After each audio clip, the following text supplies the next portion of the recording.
Hi, this is Evelyn Lopez. Welcome to Sustainability in Your Ear, the Earth911.com podcast. On today's shows, we are going to learn about what it's like to move to and adjust your lifestyle to an eco-village that treads lightly on the earth. And we'll look at recent ratings about the environmental quality of life in various states and the trade-offs of picking one place to live over another. We're also going to look at how to recycle the no-stick backing on labels, and we'll look at the healthy and environmentally safe options in cookware. Now, in our reader questions segment, you'll learn just how hard it is to recycle that foam coffee cup or noodle cup you picked up this morning, and what to do with Amazon shipping envelopes made with bubble wrap. So, today we have Mitch Ratcliffe in the studio with me. How are you doing today, Mitch? Doing great. Hope everybody's having a great afternoon. And we also have Lisa Barris on the phone. Lisa, where are you coming to us from today? Evelyn, I am coming from Southern California. Wonderful. Orange County area. Oh, thank you. My husband and I own a business called RonandLisa.com, our names, obviously. And we teach busy women how to eliminate toxins from their home with simple step-by-step solutions to improve their health. So we have a plethora of information, we have online programs, and we're authors ourselves of several books. Fantastic. Well, welcome to the show. Yeah, welcome. Thank you. So let's get to the news. We have a recent story from the Earth911.com website from Sarah Lozanova, one of our writers, about her new eco-village neighbors, Abe and Sandra. So, Mitch, can you tell us a little bit about this story and the adjustments that Abe and Sandra are making? Well, this is a great story, and I loved it when Sarah submitted it. Sarah lives in the Belfast Co-Housing and Eco Village, which is in Maine, and it's a 36-unit multi-generational community on 42 acres with a 4,900 square foot common house. So there's small houses around this main common house, and you can only drive in from one direction. And you get out of your car and can walk from home to home. And Abe and Sarah are an older couple who had decided to start downsizing, and they wanted to live a much more environmentally sustainable life. So they've decided to move into the Belfast community. And Sarah basically shared the various challenges that they have been seeking to overcome. First off, they moved in and took a house which is solar powered and uses passive house standards. In other words, passive heating. The floor heats the building rather than using forced air of some sort. And it's also almost airtight, so it stays exactly the temperature you're trying to keep it inside throughout the year. Abe and Sarah had to learn about this, the whole passive house standard, in order to make this decision. And they were looking, first and foremost to lower their carbon footprint. So it made a lot of sense to them. The homes are heated by the sun, and waste heat is from the appliances is also reused within the building. And triple pane windows, lots of insulation and so forth. So it's 90% efficient and as I said, airtight. And the couple's working now to add to the community, which is really one of the big elements of these eco-villages. So they're actually installing an electric vehicle charging station for everybody to use on the community. But first they had to downsize. Like many of us, my wife and I are moving past having our kids, and our house is full of stuff. We need to get to a smaller way of living. And Abe and Sarah went through that. They were used to, like many of us, thinking about their family and the benefit of their family first over the community. And so these small spaces were a little disturbing to them to think about at the beginning. But what they found is they share the kitchen space, they share the communal space. They also go out and do things with the community on a regular basis, like bird watching and so forth. They've really come to love this new community. There's a common house, as I said, with a big dining room, a kitchen, guest bedrooms in case somebody comes to visit, playroom, and living room. So there's a lot of shared dinners and social and environmental events that everybody participates in. The real change, though, was the fact that they had to live smaller and that they had to live in very close proximity to other people.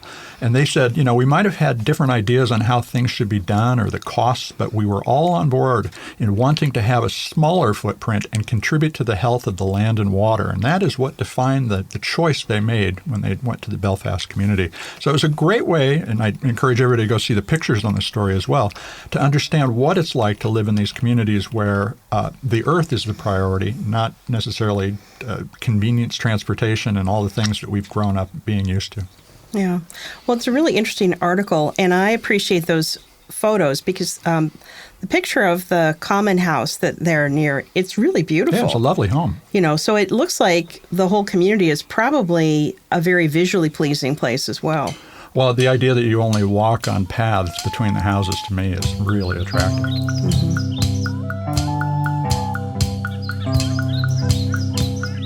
Well, that's a good segue into our second story, which is about how to choose your next hometown wisely if you are looking to make a change. So, I'm not. And you're not making a change. I'm not making a change right now either. But someday. Somebody is making a change out there. Let's talk about it. That's for sure. So whether you're considering a move or looking for bragging rights about your hometown, some states are far greener than others. A recent study from WalletHub, the credit score website, compared each of the 50 states in 23 key metrics, including red states versus blue states, to see which places are really doing their part to take care of the environment. Yeah, and the blue states won. Yeah.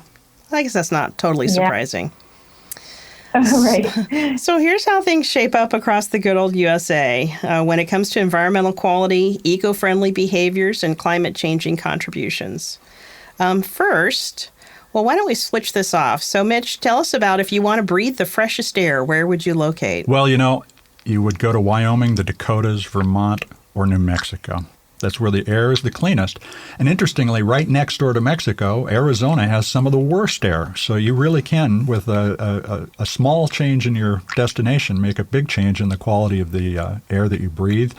Other states that were poorly rated, Indiana, that's supposedly a state that works. Pennsylvania, Illinois, and, Lisa, unfortunately, California. Oh, no. And you know what? You told me Arizona, too, and that's where I grew up. So I'm not feeling very good right now, Mitch. Well, you made probably an improvement moving to the coast. Yeah, and Lisa, I have to say, I grew up in California, and at least along the coast, the air is usually pretty clean, but it's not a surprise that there's a challenge in California. So, Evelyn, where would you want to go to plant a good garden? Oh, so this was an interesting one. The study showed that if you dream of planting gardens of all kinds, the best states are Michigan, Minnesota, South Dakota, Washington, and Wisconsin, because they have the highest soil quality. But this actually really surprised me because I think of, Minnesota, South Dakota, Wisconsin as just being so cold in the winter. But I think that those really cold winters really help for the soil. So that has a lot to do with afforestation too, because Montana, which you would think would be share a similar environment, is not really the case. It's not a very heavily forested state by comparison. It's a lot more prairie. Oh, okay. So a different soil type entirely. Mm-hmm. Yeah, the study showed that if you're interested in vegetable gardening or flowers, they're far less likely to thrive in Montana, as you mentioned, Rhode Island, Wyoming, Arizona, and New Mexico. New Mexico is doing well in one and different in another. So let's keep going. Well, and I think if you wanted to have like a typical desert garden, with cactus and things like that, that would be a different list entirely. So you think there's some plant bias involved? I do. So the other category was, where would you go if you wanted to do biking and have hybrid cars? Well, again, this is dominated by states that are more north, although there's some that are very west. New York, Hawaii, Rhode Island, Utah, and Pennsylvania are the least gas-consumptive states on a per capita basis. So that's where you would go if you wanted to see more biking and spend more time in a hybrid car. On the other hand, if you go to Mississippi, South Carolina, Maine, Wyoming, or North Dakota, those folks are using a lot of gas. And interestingly, again, North Dakota was a high air quality state, but because there's so few people, and on the per capita basis they use so much gas, it doesn't make that big a difference. Yeah, I actually think that the per capita gas consumption is sort of an interesting measure because, in New York, at least for people in the urban areas, I'm not sure it's environmental consciousness. It's just, the reality is. Yeah, plain convenience. Yeah. So if you're big into recycling, the best states appear to be Maine, Minnesota, Arkansas, California, and New Hampshire. And I'll say that surprises me that Arkansas is on the list because I wouldn't have thought that would be a state that had, really invested in recycling. So that's just my state bias. I'll bet that has to do with the Clintons. Oh, yeah. Well, maybe even Walmart. I mean, if you have a giant corporate entity and that corporate entity makes a decision, it can have a real impact. Mm-hmm. Well, and California does well, Lisa. What's the recycling like in your community? Great, actually. Orange County does a really great job. The recycle bins are easy. I know some, cities don't even provide that through their waste management or trash pickup. We have that really well. And also, Irvine does a great job with even the school system with reducing pesticides. And there's just so much going on here. I think people will be really surprised. We have friends in LA that don't even have as good of recycling as we do down here. Yeah, and Orange County is generally considered to be, sort of the not a backwater, but more conservative and not as progressive as other parts of California. So that's interesting. Yeah, it's a very, I don't want to say cookie cutter, but a planned community, and so I think because of that, there's a little more oversight with some of those things and good leaders coming in and making good decisions. So that's good. Well, and you benefit from the fact that it's a more recently built community than, say, Los Angeles. That's certainly the case, too. Yeah, that's very true. So if you don't want to have a recycling bin and have your friends around the house not criticizing you, apparently the places to go are Arizona, Mississippi, Alaska, Oklahoma, Utah, and Louisiana. So I've lived in Utah, Louisiana, and visited Arizona a lot. So I feel badly for Utah and Louisiana. Yeah. Well, and I'd like to see Arizona do more. You moved around, Mitch. They have such good weather. So usually you would think that the recycling would be a little bit easier if they wanted to make those investments. But Maricopa County has a very difficult situation because it grew so fast. Oh. And it grew so fast at a time when there was a basically anti-tax mentality. Sure. And so I think that's where, like we see in the South where states like Alabama don't do any municipal state funding of recycling. So that kind of impacted Arizona at the wrong time. Yeah, it is true. I mean, you definitely have to have that public financing at the get-go to get everything started. Yeah. So I guess we'd say it's a toss-up. Some states are at the top on one ranking, but then at the bottom and the bottom. Really the bottom. Yeah. For instance, the Dakotas, as you mentioned, have great air quality, but very high gas consumption. Now, as we mentioned, population may have something to do with that. But I think also it's a question of, what's the tradition in that area? You've mentioned the tax structure. And I think all of those things are important when you're making a decision about your next place to live. Well, that's why it's important to love where you live and decide that you want to be there. I think that's the beauty of the United States. It's 50 separate experiments in the way that we're going to live. But if you want to live at the top-ranked states, get ready, folks, write this down. Vermont, Oregon, Massachusetts, New York, and South Dakota are the top 5 states in terms of environmentally friendly states. And even though Arizona seems to end up the loser in a lot of the categories that we've been talking about, overall it ranks at 28, so it's right in the middle. So it's always important to think about the trade-offs that you're going to make. So who brought up the rear? Well, bringing up the rear are Alabama, North Dakota. So you think there must be some real rivalry between North and South Dakota. Kentucky, Louisiana, and West Virginia. One of the things this makes me realize, too, is that, not only is no state perfect, but wherever you live, you can probably improve by taking measures, recycling yourself, trying to be a better consumer. Yep. And maybe, get politically active and encourage your local community to be more involved as well. leadership starts everywhere. Yeah. It's true.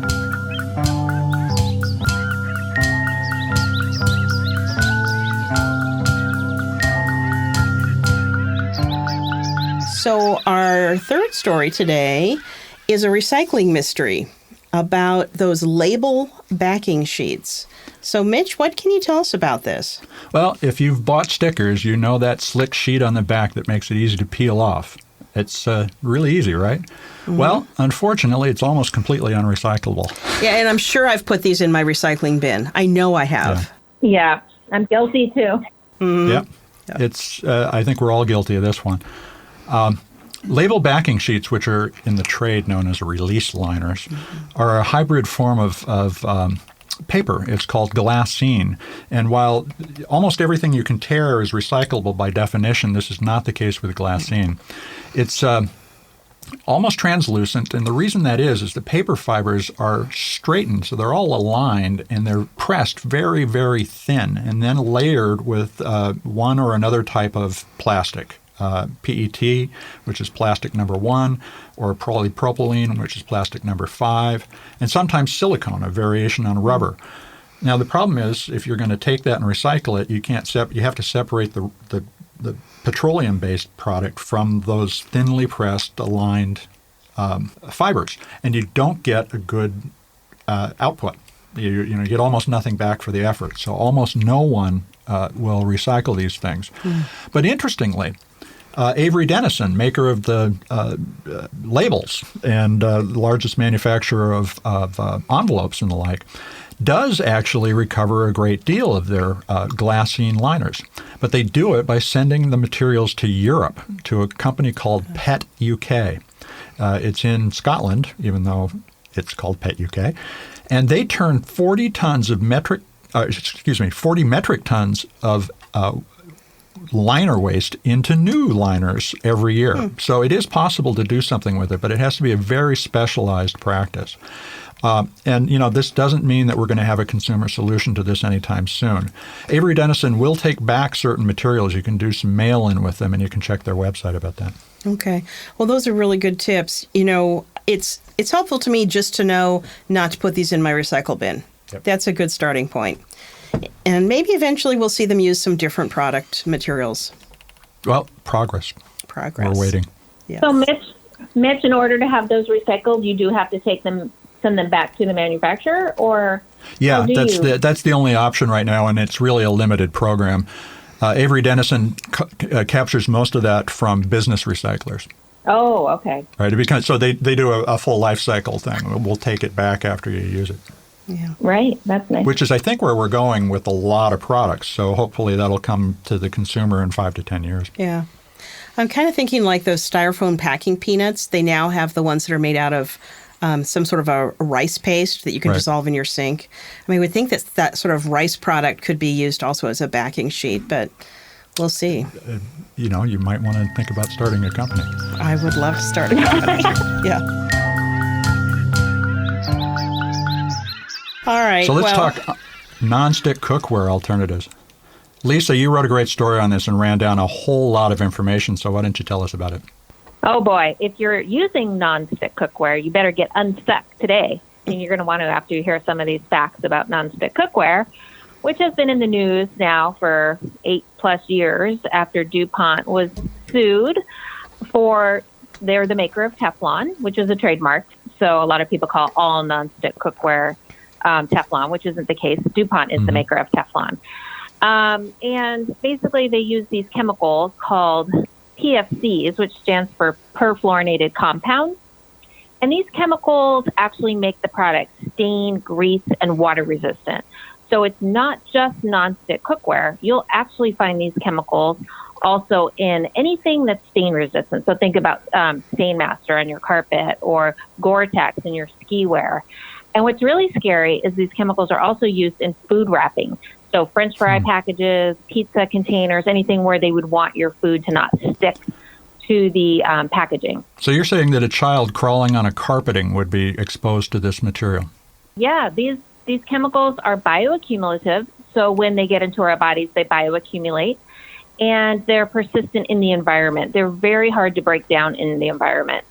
DuPont was also sued because the chemicals were being dumped into the river and in their facility, in their nearby facility. And there were high instances of cancer in this area. And so it was a whistleblower, I believe, that actually released the information that they did in fact know that this was linked to these many ailments, including developmental toxicity, liver, thyroid, and cancer, you name it. It lowered immune system, lower birth weights with babies, and the list goes on. So these are chemicals we don't want, period. And now you see PFTA and PFOA, and people are probably like, what? What are, they see them on the cookware, but people don't really know what that is. Those are the chemicals that were used to make this. They're a class of PFCs. And what's scary is they release into the air. So when you're cooking something on a pan, these gases actually release into the air at temperatures as low as 446. And I don't know if you've heard about this, but birds will actually die if they're exposed to this gas. It's also known Really? polymer fume fever. Yeah. So, Lisa, it sounds like this is really a bad product to have on, for your cookware. Yeah, it's a major thumbs down. What I would really advise for people is, especially when you get scratches, and I think we were talking about that before the show, your old cookware gets scratches. Now, ironically, you think, oh, that's the worst thing. Actually, it's the cooking that's the worst. It's the gases that you're inhaling from the cookware. Wow. That's actually the most toxic, not the scratches.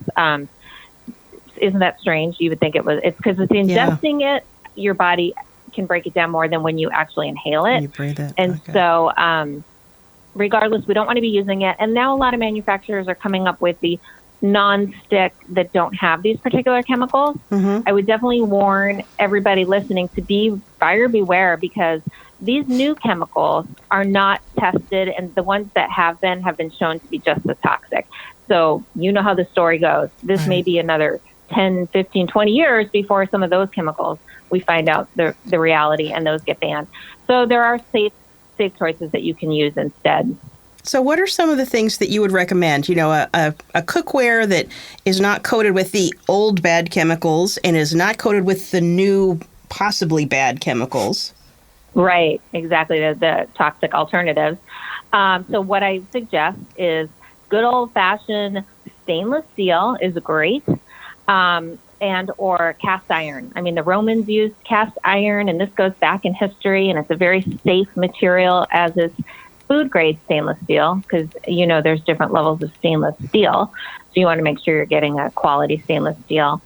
And then, of course, glass is always good, fully recyclable. And earthenware, anything from clay is really wonderful. Just make sure that they show that it's non-lead, non-cadmium, in the clays that they're using. And a lot of times they'll even put a ceramic coating over the metals. So that's really good too. And so there's a lot of really great brands that are now offering those. But, a lot of people, I'm one of those with the precautionary principle. I believe, if the jury's out, it's better to go safe. So I say use the more natural materials and steer clear from those new nonstick alternatives. Well, you gave us a whole list in the article, and people should check that out for different products and how they were manufactured. But let's talk a little bit about what you think are the best brands out there to choose. Okay, excellent. There's some great brands. And by the way, DuPont and another 8 of the manufacturers had agreed to phase out of PFOA by 2015. So any pans you bought after that date won't have that particular chemical. But again, they're using alternatives. So Ceramacor Extrema, if you've heard of Extrema cookware, it's 100% ceramic. It's non-toxic. It's durable. It's easy to clean. And that one is free of heavy toxic metals, lead, cadmium. And they are PFOA and PFTE free. They're wonderful. Also, Cuisinart Green Gourmet. Have you heard of them? Yes. Yeah, I haven't heard of it. So how is it different from their other works?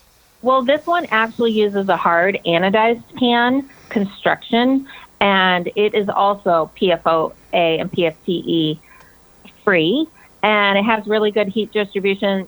There is a nonstick surface, but that one is better because that hard anodized, and it is 70% recycled steel, and the ceramic-based coating is petroleum-free. Okay. And then in the stainless steel category, you kind of can't go wrong, but some great ones are Calphalon, the tri-ply stainless steel that has 3 layers. So if you're concerned, some people get a little weirded out about using steel, but if you are, go for the good brands that you know are going to have a tri-ply, dishwasher safe and all that good stuff. And All-Clad is a really great brand as well, with an 18% chromium, 10% nickel. So if you really want to get into the nitty-gritties, you can look at what percentage of the metals that are in there. Mm-hmm. And then cast iron. I'm a new cook, so I don't use cast iron. I'm a newbie. I'm a stainless steel girl, but Lodge, if people use stainless steel, they know this brand. It's been around forever and has a wonderful reputation. Also, they do a lot of environmental efforts at their manufacturing facility of planting trees, and they've won a bunch of awards. That one has, and people, real cooks love it because it has great heat retention and even distribution with the cast iron. Mm-hmm. Then there's Le Creuset, which has an enamel cooking surface over the cast iron, and that's really great for easier cleaning. And you can even put those in the dishwasher. And again, you get that even heat distribution. And then Staub, I don't know how you pronounce it, Staub. Mm-hmm. They're an enameled cast iron as well, and that's a French brand. So a lot of these are available at your cooking stores, or Crate and Barrel and those kind of places carry a lot of these like higher end type cookware. Right.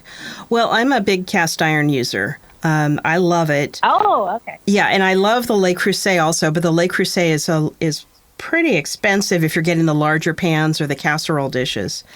One of the things I'll add is, and we may talk about it some future show, but you can get really good cast iron if you search for it. You can find cast iron pans at thrift stores, yard sales, estate sales, because our grandmothers used it, right? So it's been around for a long time. Yeah, and once you invest in it, that's a great point. Once you invest, you have it forever. So it's one of those things that is worth it when you do buy it. It totally lasts forever. Now, I will say, sometimes you'll find a pan that's rusty and looks terrible, but really there's a lot of information online about how to clean a pan off and then season it again, and it really will last your lifetime. Wow, that's great. And I'm sure you notice a difference in the food. Yeah. It's really good. So, Mitch, what do you use? We unfortunately probably are poisoning ourselves daily with what we have. Mitch, you're one of the 98% of people that have PFCs in their body. I am sure. Yeah. One of them. But we're kind of at this end of one cycle of our life. Unfortunately, apparently we've poisoned our children. And as we start thinking about the next phase, that's one of the things I've already been looking at is new cookware. Yeah, definitely. Well, Lisa, what about you? You mentioned that you prefer stainless steel. Yes, I use stainless steel. Like I said, my husband and I, we are new cooks. And so my dad was the cook growing up, and Ron's mom was kind of a cook. And so we both looked at each other like, well, our other parent cooked, so we weren't really taught. We didn't cook for a long time. Although I have to say it's been really wonderful learning together. So I'm not, I'm just now getting into all the wonderful cookware. But yeah, I just use just basic stainless steel. I'm sure they were very affordable, and I love them. I mean, yes, you do have to get a little elbow grease in there to clean them. Yeah. Compared to a nonstick. And if you do have nonstick, say cookie sheets or anything like that, just use parchment paper, when you're baking, and so that your food isn't touching that cookware, right? So there's things you can do until you're ready to invest in some good, brand new cookware. Good. Well, that is a lot of really valuable information. And if people do make a change, or if they have any thoughts on cookware, send it our way. Yeah, remember, feedback at earth911.com. That's right. We'll be watching that for questions, comments that you'd like to share on air. Please do send them. And speaking of comments, since we're going to skip the interview this week, let's go right to the reader questions. Okay. So our first reader question is from Linda in Hillsborough County, Florida. And Linda says, we shop a lot with Amazon and have a lot of the bubble mailing packages. The latest one has a website to search where I can recycle these. But I can't find any information on this type of material. Is it considered a plastic bag?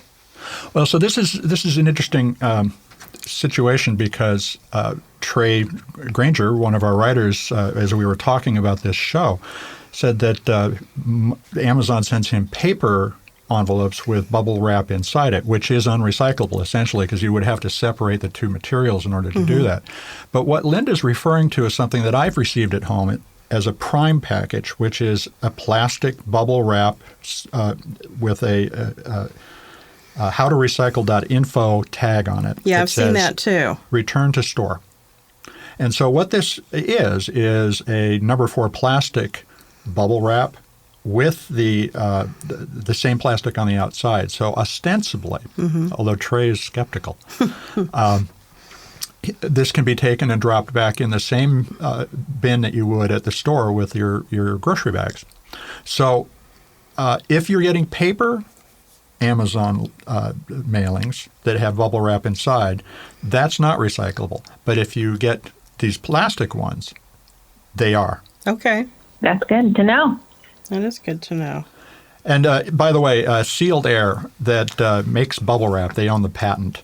Whatever it's called, if it's got bubbles inside it, Sealed Air makes it. They'll accept all sorts of packaging that you get via email. So you can send this, or excuse me, not by via email, but by mail-in. But you have to pay the postage. So if you get a bunch of these things, you can shove them into a box and send them back to them, and they'll recycle them. They also have drop-off at plants, but the closest to Florida, where Linda is located, is in North Carolina, so it's probably out. Oh, so it's not really an easy thing.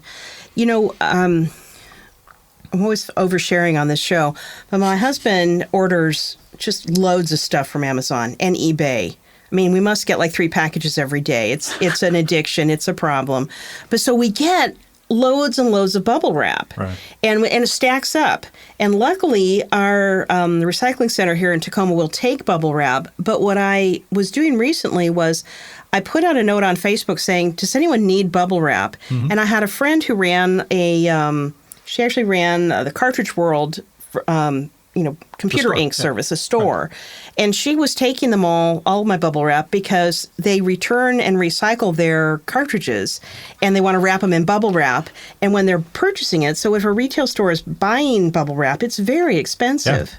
So I actually usually once a month would drop off a big bag of bubble wrap for her. And that worked great. But she recently retired, and now my bubble wrap is building up again. Well, you have a bubble wrap crisis. I do. But, recirculation is absolutely the best way to deal with a lot of these problems. If it isn't recyclable, you can always find somebody who might be able to use it. Even the packages, when you've opened them, can be resealed. Yeah. All right. Our next question is Elise in Los Angeles, and she asks, a sad question. She says, I would like to know how I can recycle foam cups and containers. Mitch? Well, Styrofoam is one of those materials that just is not very profitable to recycle, mostly because it's almost all air, right? So when you melt it down, you end up with very little material afterwards. The other problem is that Styrofoam cups and containers are often contaminated with food, so the coffee residue at the bottom the noodle or the noodle juice is hardened in there, and that's not recyclable as a result. You would have to rinse all this out very carefully. And because Styrofoam has a lot of, not a smooth surface. Yeah. There's a lot of stuff that just sticks in there. So it really is very difficult to recycle. In fact, most of the companies that do recycle they spend $1,000 to get $200 worth of Styrofoam back. Wow. So it's just not a very good idea. Economically. There are nonprofit organizations, particularly municipal recycling facilities, that will take and dispose of the stuff appropriately. But Elise is going to need to find that municipal program in Los Angeles. And we searched the Earth 911 database, and the closest location that might accept that foam cup or container is in San Fernando at the Los Angeles Recycling Drop-Off Site North Central District. That's at 452 North San Fernando Road, and the number is 323-773-2489. So, Elise, give them a call and see if they'll take it. And you may have a solution, but you might not. Yeah. This is an area where some of the municipal laws may be changing too. A lot of cities have been looking at banning styrofoam containers used in restaurants for takeout and trying to urge them to use cardboard or some other material. Like McDonald's. McDonald's has announced they're going to move to that as well. Yeah. Oh, McDonald's too. I see it a lot here too. I think the company's Greenware, is that the name? Even the containers, they're some kind of maybe corn-based material, and they work just as good. And I can see we're going to be a styrofoam-free world. Yeah, technology is actually our way out of a lot of this stuff. I think that's one of the issues. And we were talking about the difference between states and making these choices. A lot of people feel that technology is just not a good thing generally. But there are real, genuine solutions to some of our problems emerging. And the ability to take cornstarch and turn it into a container that's completely recyclable is one of those examples. That's wonderful. Yeah. Bear by Solo, that was a brand that I actually worked with a while ago, and they had, nice cups at Target, and that whole line. It's funny because some of these companies, they don't want to advertise it as too green. I don't know if you're aware of this part, because they think it turns people off. So they won't say, made from corn. But the Bear by Solo brand is very corn-based, recyclable, and, actually really aesthetically pretty. They have like the clear cups, if you're looking for like a party kind of cup and thing like that. They're really How is Bear spelled? Bear, B-A-R-E. Okay. It's the Solo company, but that line is their Bear line. Their Bear by Solo. This is their more eco-friendly line. I'll have to look for that. Yeah. That's a good tip, Lisa. Yeah. Thank you. Well, looks like we've reached the end again. We have another week. So thanks for listening. If you have any feedback, questions, anything at all, send us an email at feedback@earth911.com. And stay tuned. You can find us on iTunes, SoundCloud, Spreaker, and directly at the earth911.com website. We will see you next week.